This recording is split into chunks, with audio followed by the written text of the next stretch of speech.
Hello, how's it going? You're listening to Born Optimistic. Welcome back to our listeners on RT Radio 1 Extra. We are back with you for our second season. And if you are indeed listening on RT Radio 1 Extra, you missed last week's show, which was podcast only and featured the amazing James Heather, who's playing the National Concert Hall on November 4th. So go online and check that out. Before we get into this week's interviewee, I wanted to tell you about some really important and interesting concerts that Born Optimistic is involved in. I mean, just last week we had all the excitement of 3 sold-out shows in the National Concert Hall, 3 shows we produced for David Gray. Unbelievable concerts. David Gray is absolutely on fire. And for those that missed the shows, the complete recordings of all 3 nights are available for sale. I've been listening to them as I go about my business, and they just sound absolutely incredible. And we're back in the National Concert Hall on November the 6th. We have James Heather there on November the 4th, but on November 6th in the main room we're organising an Aid-Link for Turkana benefit concert. And Turkana is a region in the north of Kenya, the very north of Kenya, that has been really severely affected by a drought crisis at the moment. And in response to this, Born Optimistic and Aid-Link are coming together to organise this benefit concert, which features loads of really cool artists joining together with community choirs, doing songs together. So communities coming together, singing together to raise money for these people in Turkana. Bands coming along include The Pale, Call the Dancers, Paddy Casey, David Kate, Brona Gallagher, Kathy Davey, St Leonard's Horses, many, many more. It's an amazing show, November 6th. I will be interviewing some people over the next couple of weeks who are going to be taking part in that show, and we'll let you know more about it. And closer date-wise, another thing we're doing with Aid-Link is, it's called WOW, it's Women on Wednesdays, and it happens in Whelan's once a month. We did the first one in August, and the second one is Wednesday, September 27th. And these nights are all about just providing a showcase for female artists and comedians and thinkers and talkers, whilst at the same time raising money for solidarity for women's groups in Kenya.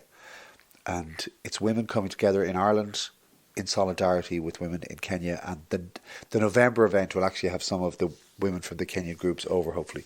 But the September 27th event features Rachel Lavelle, Leila Jane and Selk, with comedy from Lisa Casey and spoken word from Deirdre O'Sullivan. That's going to be an amazing show, and you can find out more about that on wheelanslive.com.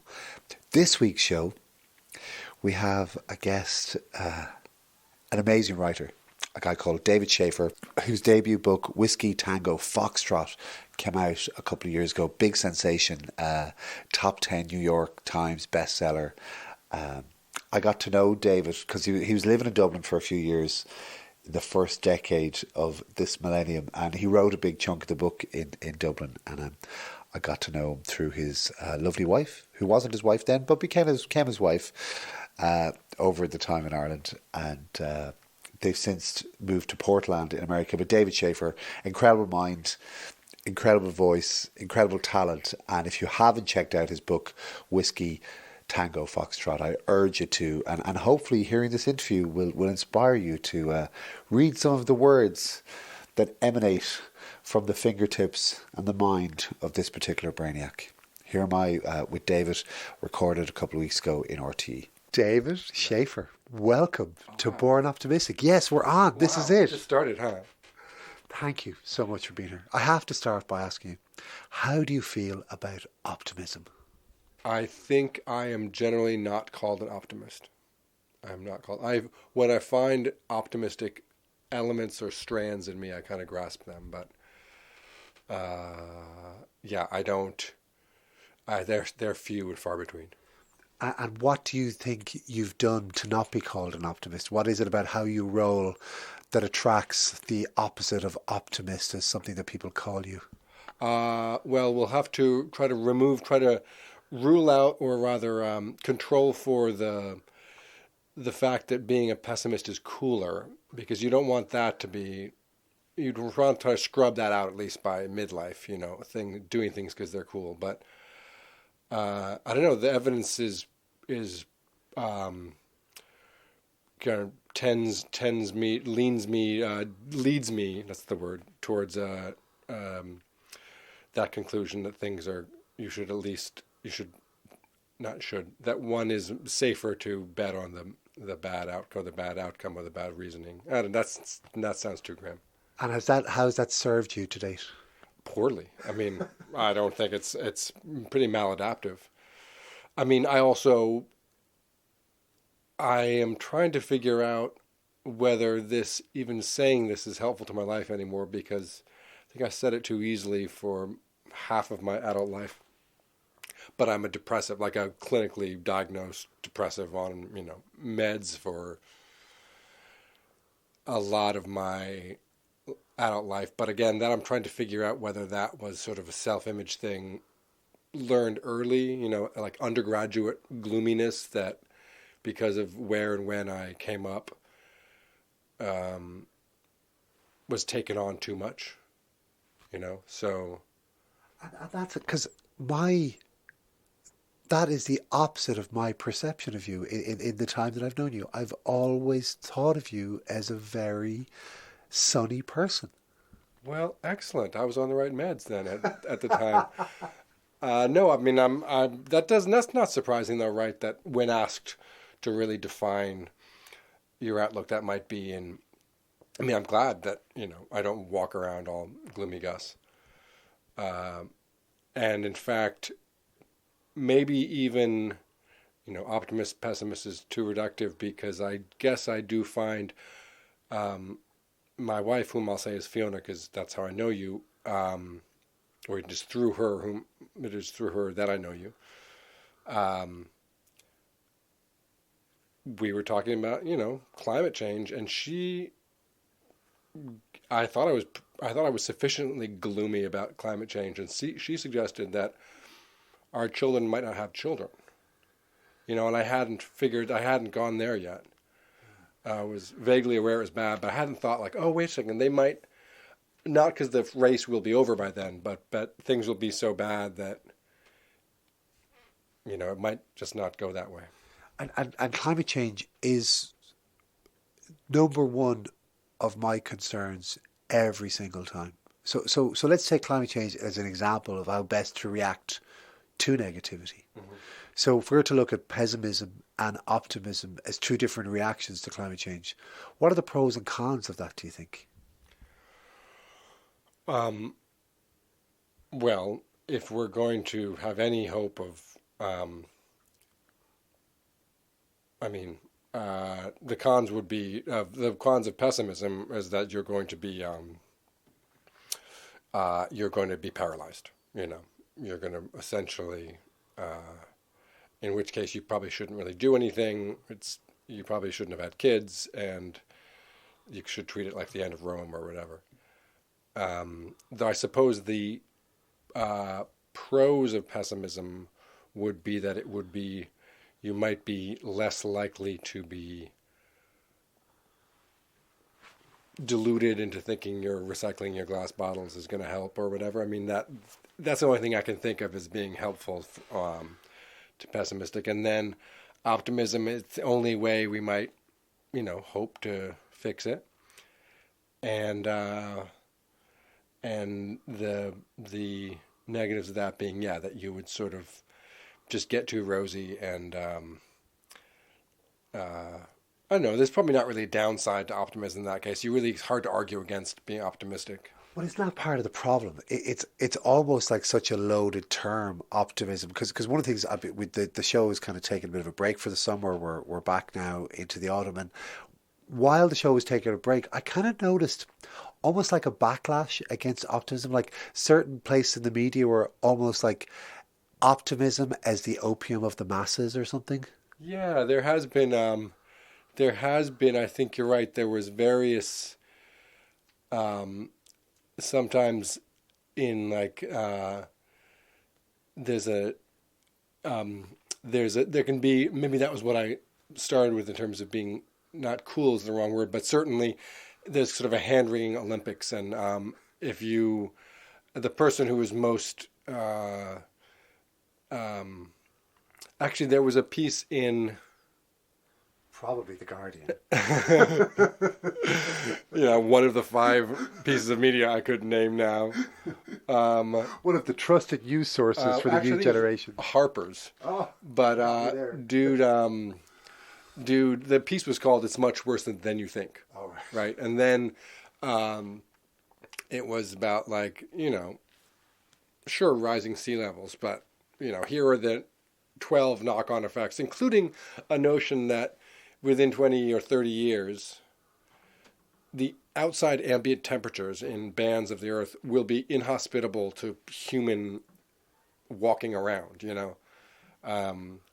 and then there's just all this sort of political, what's going to happen that way. But how do we react to that? So I'm sure the last way you want to feel is the last way I want to feel is to be on my deathbed full of regret for having seen the signs and done nothing about it. That's the thing, yeah. So what can we, all of us, do you think, what can we do now to stave off regret on our deathbeds, which is hopefully a long time away?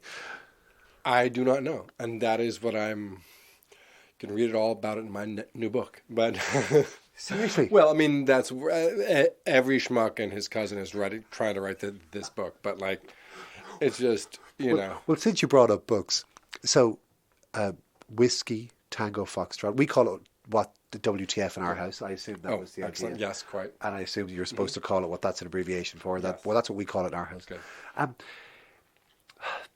The thing that I find quite amazing reading the book is how you managed to keep all of that in your head and keep track of it. I do not know how you did it, and how, awareness and knowledge is such a heavy burden. And your book is just full of awareness and knowledge. Well, thank you. I mean, really, that means so much to. It's been so long that I really like the stroking. It hasn't. I don't get much of that anymore. And holding it all in my head. I don't know. That was also a good editor. I mean, I'm having a really hard time doing the same again. Actually, I bet a lot of maybe novelists, artists of all sorts. Maybe I don't know how common is the thought, but I don't look at that book much. I don't. It's very strange to me that I wrote it. I had very, not that someone else wrote it exactly, but I really don't remember a lot of the process, and I don't remember. I hope that's a first novel thing, and once I get over that, sort of, the work will make more sense, feel more like work. The first one was just such. There were such. It was an epic process. It was, and it was. There was a lot of weed involved, and there was a lot of depression involved, and there was a lot of mood involved. There was a lot of things that don't make for. You can't reproduce them, or you wouldn't try. It's bad for the rest of your life, So, as a timeline, is it 5 years? I'm saying 7, but that includes a couple of years where I probably wasn't even saying. That includes. I think 7 years is fair. I think I began writing it in 2007. It was published in 2014. Oh, and of those 7 years, how much of it was spent writing it in the joinery in Stony Batter? Oh, that was 2008 through 2009 and a half. Yeah, it was the guts of it. And what amazed me that room where you wrote in was a shared room, and a kind of a shared, spread out room. And I think of that room, and I read your book, and I'm like, how the hell did he manage to do that in a shared office? Yeah, that's the thing I do not recall. I mean, really, and also it was before I had children. There was more, like I say, there was more time to, if you were drunk, you could write the drunk scenes. If you were hungover, you could write the hungover scenes, and it's like, there's just not, you can't do that now. I mean, not just out of some sense of responsibility, just kind of quit working, So, I feel if we start talking about parenthood, we're going to scare too many people. fair enough. Yeah, exactly. We They'll might get there, like, clink, or whatever you do on a podcast, clunk. So I was pressing my thumb as opposed to turning the knob down. Yeah, there's no Microphone. knobs on I know, devices now, anywhere. and the needle scratching across the internet or whatever. No, I was more Yeah. worried about people not having children. I know, right? They'd be like, yeah. Oh, exactly. Yeah. Yeah. No, it's a joy. A blessing. um, So, yeah. where were we? So the writing of the book, and the way you did it then may not be the same as what you're trying to do now. But to go way back, Mm-hmm. the whole idea of you being a writer in the first Mm-hmm. place, where were the first seeds of that sown? Pretty young.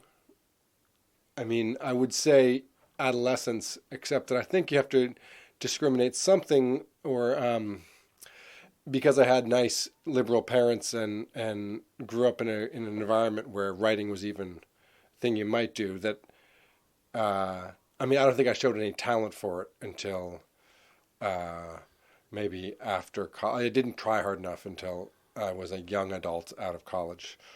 Was it in the ether before that? Yes, I mean, but again, it was just. I think it was just. I'm only keeping from saying, when I was 16, because it was just so romantic. I remember when I was about 19 having what I guess was either a mystical experience or probably more like a hypomanic experience, actually. But it was a sense of like my knowing there was some grand truth, and like that was, I think, what maybe again, maybe this is not how it is for other writers, but that the only way you would get to that for me was writing, if not fiction, prose. Some sort of, the only thing we would have to even take a swipe at that is prose. So I thought, I have to do that, and had a sense that if that's what I wanted. But I think I guess I'm reluctant to say that I had some calling, because I have lately, especially in the more difficult patch of right now, midlife, trying to write a second book, worry that sense of calling is confused with sort of, that's not necessarily what you need to be a writer or an artist. That might just be a sort of gloomy, or I want to separate out the sort of personality traits that overlap or correlate with someone who wants to write or make art, from maybe the things that are more important that often don't express themselves when you're young. I think either the work habits or the qualities of mind that writers are people who write in the end, not people who want to write. So When you mentioned their grand truth, yeah, what does that mean? Well, like, what does that phrase refer to? it's that I guess I mean it in the somewhat manic. I don't know why I keep using that phrase. It's not really what I mean.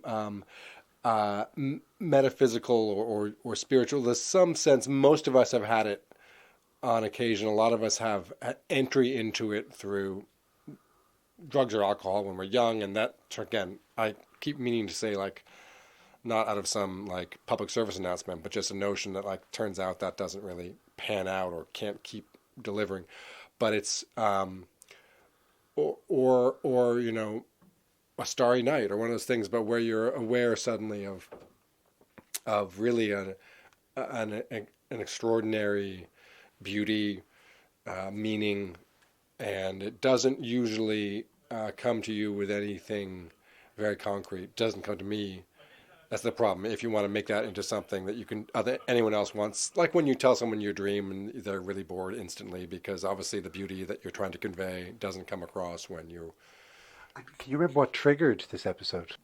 I remember where I was, and I remember amusingly that I may have written it down. Again, it's like sometimes you wake from a dream. I have woken from dreams before, really with a thought like, well, that's done. I've just thought of the most brilliant thing ever. Write it down, and in the morning it says like, trees have leaves, or something that, isn't going to allow you to quit your day job because it's actually not at all insightful.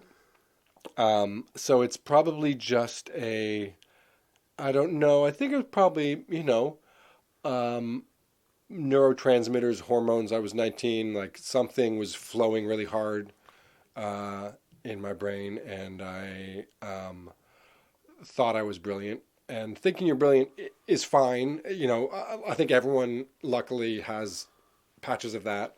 It just turns out that that's not enough at all, as we all learn. It's kind of sustainability feels like what we're talking around.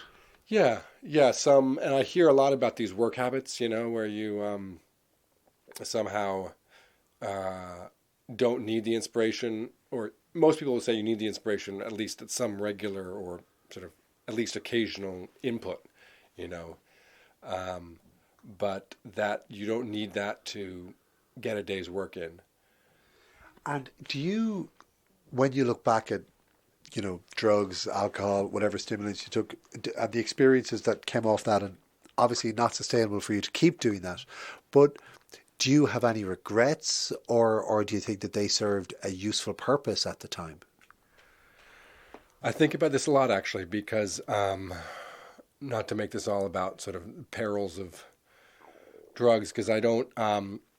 I think that it would be insincere of me to deny the creative boon I got from marijuana. Actually, I mean that's the one that's my mother drug, and the one I've recently put aside. Actually, having put aside all the others years ago. How long ago did you put it aside? The weed about a few weeks ago. But that's the longest, But the thing about it is, when you give something up, it takes a long time to achieve clarity. Yes, it does, and I'm keeping that in mind. And I mean, I do feel, very muddy, and muddy's good for all that confusion. Is good for making art, but again, you need something. Then you need a direction and a discipline to just contain it. And it's amazing when I look back on my 20s and 30s. It's amazing the obstacles we put in our own way. And we see drugs or intoxication as some kind of opening up, but in retrospect, I see it like placing an obstacle course in your way that doesn't need to be there. That may be the case, and I want to say for, it's funny you have these guilt feeling or not, whatever it is, because now I have children and yada yada, and like, it's really, I want to go back to the question you asked before about, regrets or defense of the use, and really all the other drugs, I absolutely do not miss them and believe that wasted some time and energy and put a lot of dangers in my path. So cause me regret that isn't very helpful, so I try not to indulge in it. But it may have been, there's a sunk cost problem here, right? Like, I don't want to admit that it was pointless because there was a lot of, and it was my life, and now it's sounding very dramatic. It wasn't like no, and it never is. Not that it never is, but it's rarely that. It's rarely that dramatic. Yeah. Never is an incorrect statement, but it's kind of wow. We could zoom to so many places with this. Back to the late teens, 20s, you. Yeah. What was so good about weed to that you? No, my teens were pretty straight-laced, or no, actually, I had plenty of alcohol in college. Kind of I think my use or abuse of alcohol, I now realize, started pretty early, though. it didn't become problematic later, but that's not neither here nor there. I mean, I think I had a sense of myself being moody or artistically inclined, or again, that overlap. One is early on that came organically. That came from, a sort of a vaguely bipolar. I'm saying vaguely. I'm trying to qualify the bipolar because, again, I think I came of age when, especially in America, when we became not only okay with, but maybe sort of charmed, or we became fascinated with, diagnoses, right? And like that became something that, far from being stigmatized, it was something that could make you interesting, or at least was an okay way to explain why you felt crappy, which is, as a religious person would tell me, well, I know why you felt crappy, like the thing that you could have filled your life with was some form of God or whatever, as opposed to shrinks and drugs, or I would reject that. I don't know why I ended up in this cul-de-sac with every paragraph, but Well, if we were to zoom out and go totally macro, okay, and look at what it takes to get you through, because we're both parents, and I assume you think about your kids' future all the time, and all the time. how different things are going to roll and how different things are going to play, and the only person you can control is yourself. You don't get to control anyone, including your kids. And I guess you look at the things you did, and then you imagine them doing those things, and then you kind of try and imagine some idealized version of life. Yeah. In a way, I mean. Yeah, there was again, the second book has a midlife white North American couple raising kids and trying to deal with some of that sort of grappling with the hypocrisy, mistakes you'll make young, and are they really mistakes because you made them, and would you really take them back, or was it just part of, would you really want your kid to go straight through this thing? You're not going to protect them from it. Parents have always tried to, keep their kids safe, and it kind of never works, though. Maybe, you're here, I'm here, so we're safe enough. Till the cracks really start showing. Yeah, until the cracks. Well, now that now I'm just doing fine here. So, but I was reading this book called Homo Deus by Neil Duval Harari. No, some triple-barreled name. Noel Yuval Harari. Yeah. Because he wrote *Sapiens*, and then this is a new one. It's really just him sort of talking about the future, the next century. It just blew my mind, of course. And but mainly when you read sort of huge picture philosophy like he is, I am made aware of that sort of zone of what you don't know. And here I am thinking, like, how am I going to keep my kids from smoking weed when I smoke so much? When in fact, like weed, they'll be like downloading experiences from the AI, and like there's no. Honestly, he said that what might happen with if AI sort of makes redundant a lot of human labor and supplants humanism. He's suggesting it'll be dataism will really supplant humanism. But if he's not suggesting the computers will take over and put us in pods, but that will sort of generally be subsumed. And honestly, the danger might be that there's just so much leisure that sitting in a chair with a VR face mask on and ingesting some cool mood or outlook drug 24/7, it'll make your standard stoner pale in comparison. It all comes back to the Matrix. Yeah, they will. I wonder it will be. He was nice because he was very. It had elements of that, but seems very He's not very alarmist. He just some things he says are very alarming, but he doesn't seem to. It's not about the robots taking over. It's just about how Anyway, he suggests that what's going to happen in the next 100 years is, as disruptive as the agricultural revolution or something. So, Well, then keeps coming back to the purpose and opportunity of if you see this coming, how to react to it, and it comes back to purpose for me. Then, we could make it a little bit easier by asking you what you feel is your purpose as a writer. Let's start with that.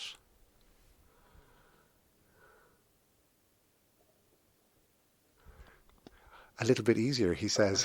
No, I mean the it's just hard not to.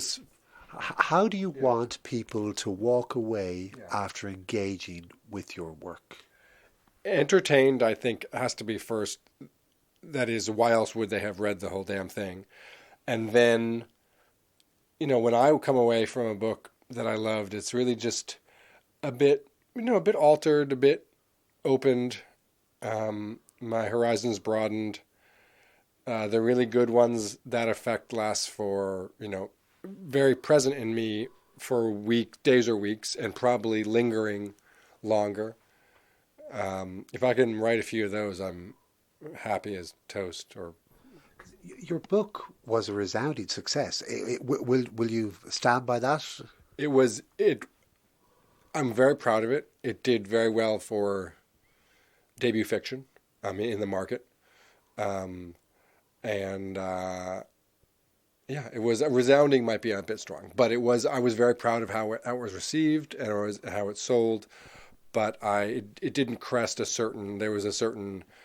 I got to write another one. It's not. It's not that, like, it's hard to find on shelves now. You can get it from your favorite online bookseller, or at very large bookstores. But it's not. It had its moment. So I need to write another one in order to be an author that gets. But it takes like 2, 3, 4, 5 books to really cement. Look at Zadie Smith or whoever. It takes time to bed in. Yeah, well, you're right. So, I need to write 4, 5, 6 more of those. But over the next 30 years. Fair enough, yeah. I won't try and put too much time pressure. If you got from a book every 7 years to a book every 4 or 5 years, I'm sure that'll be cool. 4 or 5 years would actually be super honorable. That's a fine schedule. That would be. I want to do that, and then sorry to keep doing this, but then to like raise my 2 children safely into adulthood as decent people with okay shot at life, that of course now seems, that's how they screw up the curve, of course, because they're so much more important than anything else. And I'm not going to do that thing where people blame love of children for like lack of drive in their other thing. That's bullshit and unfair. I just mean, because I have plenty of time, and they do not sap me of my chi or anything, on the contrary. But I love them so much, and I just don't love my book as much, I guess, But when you're making anything, there is a trough of despair. And it's for me, a very vital part of any creative process, because the trough of despair is what makes things better. I think so. There was a lot of despair in the first one, and there's going to be a lot of despair in this one. But this one, by the way, just going back to optimism, like, it really needs to. I kind of have the final scene written. It's about a. Well, I have a bit of the final scene written, but I think I know what I want the final scene to be, and I'm working sort of towards that. And it's going to be I would say spoiler alert, but you'll have to wait. I don't think anyone's going to remember in 5 years. Anyway, I have a character who's a young anti-carbon activist, a young woman in the Pacific Northwest, who's involved in an anti-carbon action, which is going to be having to do with a train, and the excitement will be provided by the bomb that may or may not be on top of the car of pressurized chlorine or fracking agent or some terrible chemical, the things that runs through our cities now. But she is essentially, I want the book to end essentially with her speech, which in my first book, there was a reference to a document. One of the characters wrote an essay called "Motivation in an Unjust World," which I didn't have to write because who could write that? Like, it's so good. If you could write that, you'd be set, you know. And I think this time I have to write the very good document I talk about, you know, because it's a speech, and she's only 19, so it would be unreasonable for her to be. But I think in the book the it will be a sort of manifesto, or like a stirring polemic, I guess. I don't know. Call to arms? A call to something. And I'm not a scientist. I'm not a political writer or you know, a speechwriter. But I think I'll work on it, because there's something, all the things we know about how we must cooperate. I've been fighting with a conservative friend I have. About, you know, the one deep tenet of conservative thought, you know, long before the one who shall not be named was in office or whatever. Like I'm just thinking of conservative political philosophy, not the cultural stuff that's tearing my country apart. Is that they have a great suspicion of planned economies and, you know, any planning really. They think that it's very dangerous to let humans with big ideas. That's why they're so enamored of the free market, and letting them have a sense that good ideas can rise through society if you kind of stay out of their way, you know. And I have some time for that thought, but now we don't have time for that. Like, we need to plan the next 100 years. We need to do it because the free market will, you know, continue to sell oil to whoever wants it for the next 20 years or however long until it's totally untenable. And is there a paradox at the core of this work in progress, that she must cause some kind of minor calamity for her cause? You're talking about a bomb on top of a thing of chlorine, or is that the great paradox? No, I think the bomb can't go off. And this would be the spoiler. I don't think I can kill even 5,000 imaginary people. But the bomb would create like the first one, I want some sort of pretty thrilling, you know. And then, in a way, back to purpose, Yeah. I guess you would love this manifesto, this speech, to inspire. Yeah. Yeah, I mean, in a sense that, you know, it's pretty hard to get to my heart. And a couple of times I have read or heard, I don't think I've heard live any speeches that thrilled me. Well, actually, I think Obama's second or first acceptance speech or inaugural speech, one of his, and I guess those are speechwriters now, you know, but that's fine.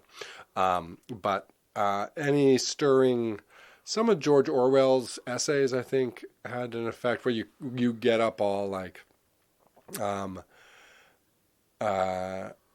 I usually like my convincing to happen in essay form. You know, I think those more often get me changed. But I think, and like I say, I'm a pretty tough cookie to like, and that's not the right phrase, for political speechifying. I'm very suspicious of, you know, rhetoric and rabble rousing.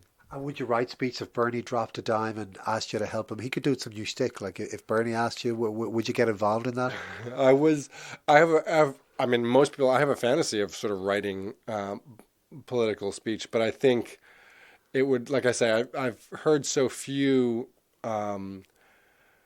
especially recently, and especially, I don't know, maybe especially in my country, I don't know, I haven't listened to, but they are so, it seems like the idea now is to go very light on ideas and heavy on sort of rhetoric and you know, things that clip out well, or you know, they probably like look at speeches now for, you know, how they play on Twitter and stuff, like what you can pull out for a coffee mug and stuff. So, but the essence of great communication is working in whichever medium is prevailing at the time, surely.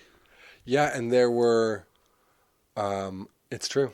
It's true. One, but you hear about these crowds. Actually, some in some of the great political. Actually, before amplification, when 20,000 people would come hear a speech in, or actually that there's a picture in the Dublin concert hall of that. Like there was a tenor, an American tenor, John. I forget. John McCormack, the one John born in McCormack. Ireland. He was Yeah, born yeah, in yeah. Ireland. Born in Ireland. Okay, cool. And there's a picture of when he was singing. Maybe it was outside. I don't know. But the crowd, you had to get. I mean, I guess we do it for sporting events now. I don't know, but this seemed like a larger crowd. I don't know, these extraordinary, and for sporting events, that's a very. I mean, it's essentially it's amplified in the sense that we're usually watching on a jumbotron. Anyway, the fact that people just before the technology made it so they didn't have to, people had to look or listen at one person, quite far away in a huge crowd. And maybe that means that the days of sort of speechifying are over.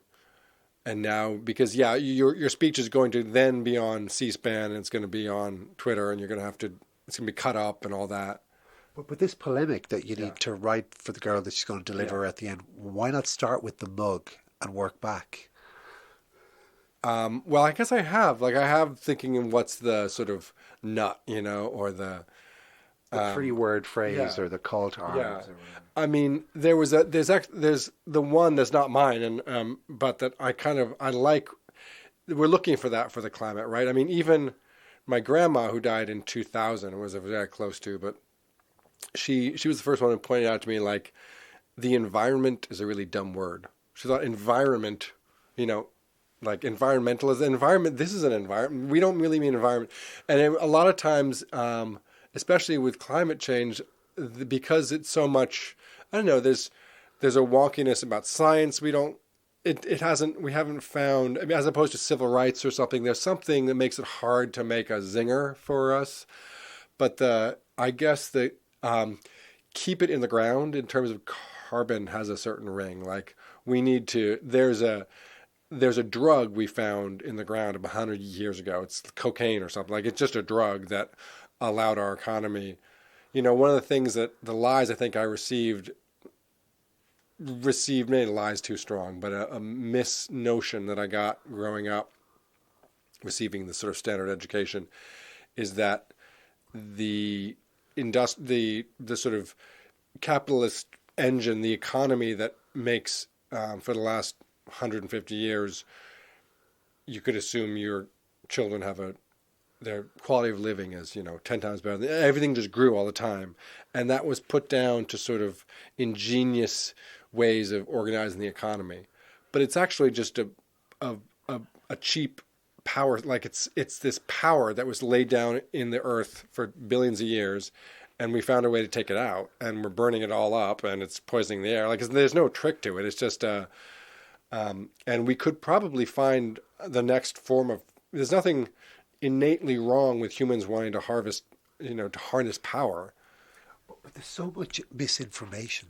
So I talk to people about electric cars. They're like, yeah, but what about the carbon footprint of the electricity that's been generated to power the cars? And you're going, well, if you can power a car for €5 to drive 500 miles and you can use renewable sources to do that, but there's all this stuff being pumped out. And in this age of misinformation, how do you keep the truth at the core? What is truth? Well, there's a friend of mine, a science journalist, who pointed out to me, in the U.S. we built the Eisenhower interstate system in the 50s. It was really a Cold War thing. They were very frightened. They wanted to be able to get war material from coast to coast. But we have this, it's now kind of crumbling, but we had this beautiful interstate system where you can just go wherever you want for cheap, these beautiful roads, And we built that in about 10 years. I didn't have a hand in it, but, it was done with like great public spending and a lot of people at work. And a friend of mine pointed out that the amount of photovoltaic cell surface you would, at the current technology, you would need to lay down to currently harness the energy we need for the U.S. is roughly equivalent to the surface area of the Eisenhower interstate system. That's all. Yeah, then and that stuff's only going to get better and better. I mean, that also means the interstate system is huge, but Yeah, but that's all your electricity taken care of. yeah, you could. I mean, that is, it's not. I think the stuff is closer than we think. I mean, I wish I were. Maybe I should have been I wish I had more to offer on the science end of things. I don't, but I read a lot, and it's. I think the solar stuff is really much closer. I mean, there's an incredible source of power. It's 93 million miles away and all that. It's right there, and It's not due to explode for another million years or so. exactly. And who knows if, if you gave if humans if we figured out how to harness that, maybe we'd do some horrible, dirty thing with it. But You live in the liberal enclave of Portland. Well, it's not that much of an enclave. That whole corner of America is pretty liberal. You're Oceania. Cascadia. Cascadia. Yeah. Cascadia was going to break off and be its own country. What's a British Columbia? It would run. Oregon? Cascadia runs from the Bay Area through Vancouver, BC, essentially, and it's a pretty useful term, both actually sort of ecologically and now politically or socially. Yeah, Portland is a very left town, but the rest of America is very close by. You just leave the city and you're in. I think Oregon always goes Democratic, but that's because the metropolitan areas are mainly on the. It's actually just So it's called Cascadia. The Cascade Range of mountains runs down the east coast, down the west coast of North America, and up in the northwest are called the Cascades, and on the west side of the Cascades, the weather is different. That's why it's all green and wet stuff. And on the east side, it's pretty much what they call the high desert, and it's pretty dry and rural. And in this enclave of liberal thinking, and what's the future look like, and what moves are being taken? Are there clues for us all in terms of how Cascadia is preparing for the future? Honestly, not for, I think, compared to most Western European cities, probably what Portland is doing isn't very impressive. But in North America, it's, we signed on to the Kyoto and Paris Accords and didn't, so it's somewhat, not nominal, the other word. Anyway, Portland has actually a very elaborate climate plan, and very advanced. We're doing everything we can. I say we again. I'm not really that involved in it, but I'm proud. The city is densifying, and they're making. It's probably there will be private cars in Portland for a while yet, but they're making it harder to drive. And we have all these beautiful bike lanes now and all that stuff, but that's pretty small potatoes. Again, the problem with this stuff is it's all just the problem's so huge. And if you do all the good things, it's very hard for me as a first worlder who just flew from Portland in 2 jet planes to do anything really to undo the carbon footprint that I have. And from the perspective of a 19-year-old environmental activist, the protagonist of the book you're writing, how is the future looking and what steps should be taken? Well, I think I don't know many of these people. I've read of them. They're it's funny. I should.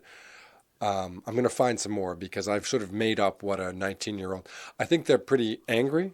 And I have heard them called sort of post-environmentalists. Like my grandma, they don't like the word. They think it's dumb.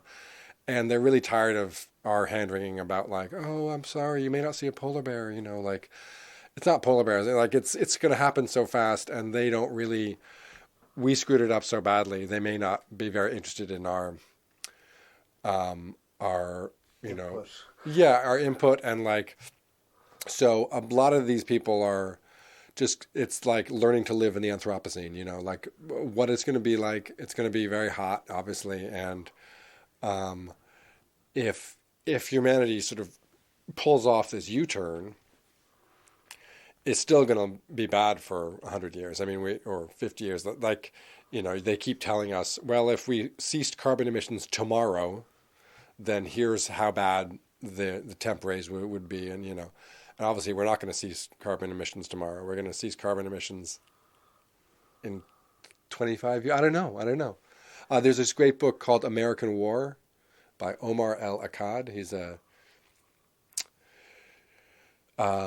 Egyptian-born, Qatari-raised Canadian now living in Portland. He's a journalist. He covered Tahrir Square and Michigan riots. I forget.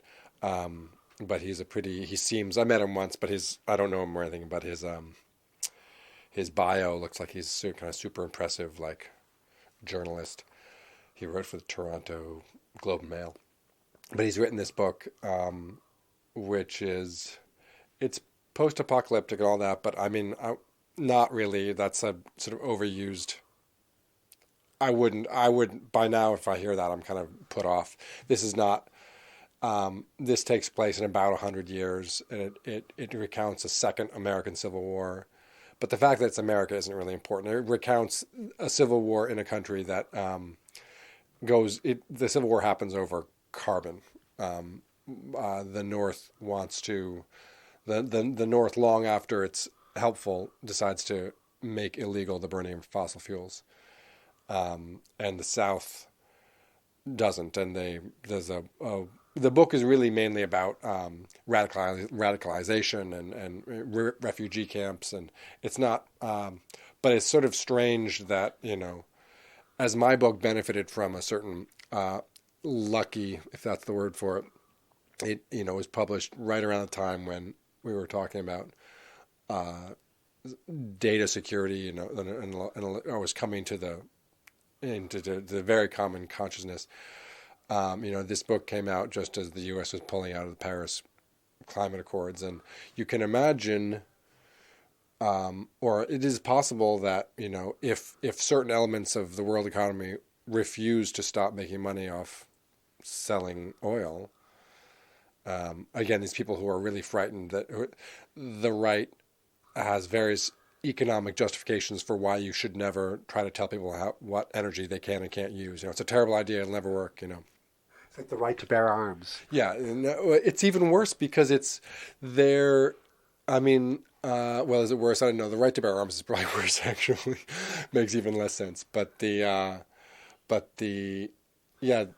from the perspective of you thinking of your retirement, thinking of your pension plan, thinking of how you're going to look after yourself until your dotage and your wife and your kids, like when you look at the future, is all you think about climate change, or do you manage to compartmentalize your mind and think about all the other stuff that people need to think about when they think about the future? No, I do a really poor job of thinking of logistically thinking about the future. I guess I have a notion. Wow. I'm in denial of death and denial of dotage and all that. Like, I just don't imagine how, other than occasional sort of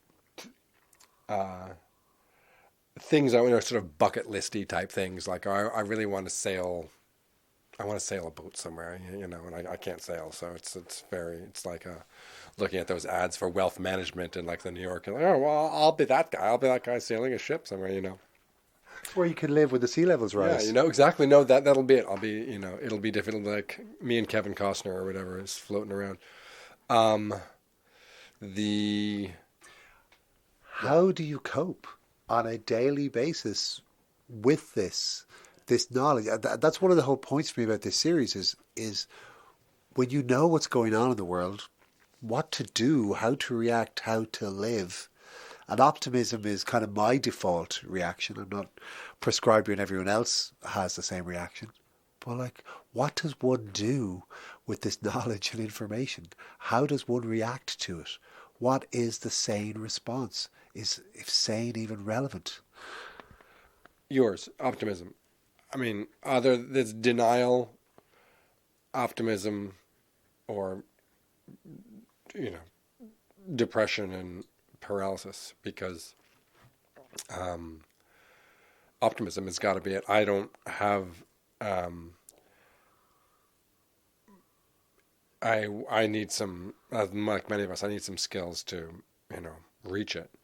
But that's got to be it because I wonder. I mean, okay, here's something that helps.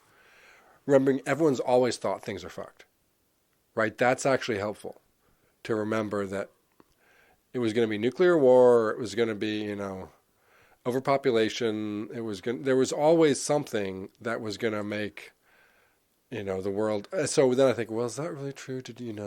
This feels different, right? Because it's global for one thing, Though so was nuclear Armageddon, which of course has not gone away as a possibility. I don't know why. It's funny. It's back this week. I know, it's back this week. Everything old is new again. No, and that's. I guess I also take solace from the irrationality of fear.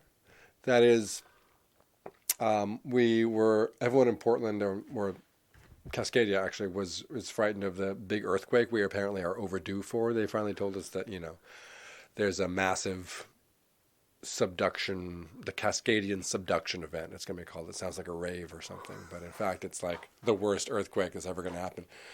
And it's just. I don't know why that's so funny. The Cascadian subduction event. I know, right? It sounds like a sock sale, or I don't know. It's definitely sounds better than it's going to be. It's not going to be much crack. And yeah, so for a long time, I was frightened of that. I'm afraid I got scared of Ebola, like we all. It turns out I am, easily. I'm easily made frightened by news cycles and things that I wish I were more inured to, and that remembering that for some reason now the earthquake and whatever earthquake, schmirthquake, because all I think about is climate change, which happened. That's a little bit, I don't know, I could have, if I'd been paying attention, I could have started getting frightened about climate change 5 years, but there does seem to be there's an acceleration of this stuff. And which your current president is actually helping. I think he's doing a lot to help the environmental movement by galvanizing people around the world and helping people realize there's a problem. I actually think people will look back at this as a positive turning point, but that's me, optimistic to a fault. That is, I hope you're right, man. But the one thing I will say to you is, the sooner you write that speech and get it out there, the better. Maybe write the speech and just put it out and let the book follow. Yeah, that could do that. I keep trying to find ways into, drop into the book at different points. I had a good opening, and then it's still a good opening, but it's not quite there. So I have to put a pre-opening, and you have to go back to your old opening and take out the stuff that was, all that mooshing around. Well, hopefully it will come shortly, that we'll have less than the 7-year cycle. No one was waiting for the first one, so Yeah. No, it's going to be less than, it can't be 7 years, man. Baby needs new shoes, But it can't be 7 years. Well, David, thank you so much. I'm switching my phone on in my pocket as we speak. I'm going to try a new selfie thing. Okay, good. And see if I can. Well, I'm going to thank you now, because if this takes too long, I'm not going to do it. Oh, we're going to selfie on microphone. on air. Wow. Okay. But I was kind of going, can we make this work, and will anyone care? And maybe Well, will anyone care? You can never worry about that. That's and the selfie, like my phone, my phone. The I rest thought is it not was our an business, iPhone 4S. I found out recently it's an iPhone 4. Oh. It's like God. how pathetic. I won't even be shot on it. How pathetic can you? Oh, now here. Hey, oh wow, look. Click. Oh yeah, you heard the click. Yeah, but I wasn't. You didn't like that? No. Thank you very much. Yeah, no, that was FUN. That was a truly wonderful David Schafer. So in the meantime, in a small way, in the short term, BornOptimistic has come together with AidLink to raise money for a drought-stricken community, Turkana in northern Kenya, which is the result of climate change. And we're doing a concert for them on November 6th in the National Concert Hall, which is bringing choirs together with loads of really great acts like The Pale and David Case and Paddy Casey and Kathy Davey and Brona Gallagher and many, many more. So I please urge you to go to nationalconcerthall.ie, nch.ie, and pick up your tickets for that. It's been great. Thank you so much for listening.